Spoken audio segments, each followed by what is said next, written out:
Hallo, in diesem Video möchte ich zeigen, wie man mit Pepper über CorelDRAW einen Dialog erstellt. Falls ihr CorelDRAW noch nicht installiert habt, könnt ihr das hier tun.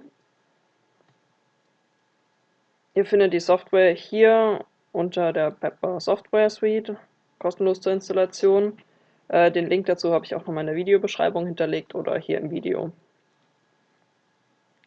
So, zur ersten Einrichtung. Es kann sein, wenn ihr ganz neu in CorelDRAW seid, dass ihr hier noch Nao seht, den kleinen Bruder von Pepper.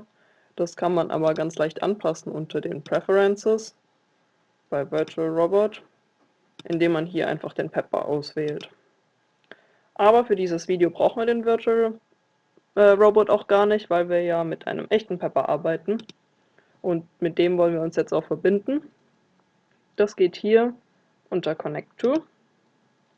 Und wenn er dann gleich nicht bei euch hier schon unter Pepper Local aufgelistet ist, wie bei mir, könnt ihr das einfach direkt über die IP von ihm machen. Die sagt er auch selbstständig auf, wenn man einmal kurz auf seinen Chest-Button klickt. Dann einfach auf Select. Und ob ihr dann auch richtig verbunden seid, seht ihr entweder hier oben unter Connected to, und dann müsste die IP auftauchen. Oder wenn ihr unter den Video-Monitor geht, seht ihr auch, was Pepper sieht. Das ist quasi seine Sicht. So, jetzt können wir eigentlich auch schon loslegen. Der erste Schritt ist immer, dem Projekt unter den Properties einen Namen zu geben. Ich nenne es jetzt mal Hello World. Dementsprechend die Application ID auch gleich anzupassen. Und für das Projekt dann auch die Sprachen festzulegen, die später für den Dialog da sein sollen. So, jetzt kreieren wir eine Dialogbox über Rechtsklick auf den weißen Bildschirm, Create a New Box, Dialog, und geben auch dieser speziellen Box einen Namen.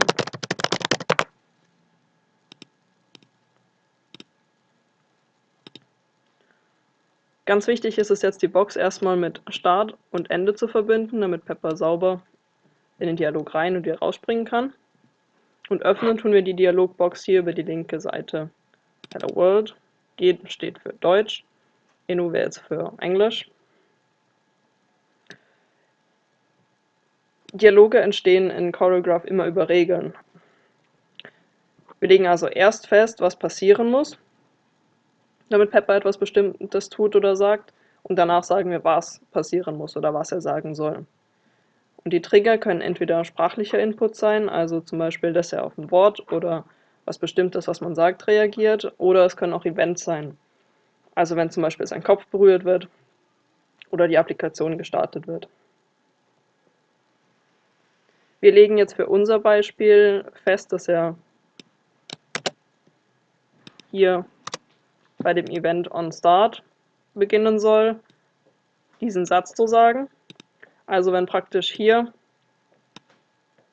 dieses onStart durch Starten der Applikation das getriggert wird, läuft es hier rein, startet den Dialog und über dieses wird hier das onStop getriggert, sodass er auch sauber wieder aus dem Dialog rausspringt und wieder bereit für neue Interaktionen ist.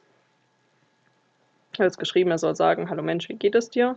Und das können wir auch jetzt ganz leicht schon ausprobieren, indem wir direkt das Fenster schließen, das speichert auch automatisch, und es dann ausprobieren mit diesem Knopf. Hallo Mensch, wie geht es dir? Bei mir hat es jetzt geklappt. Die Frage ist, hat es bei euch auch geklappt?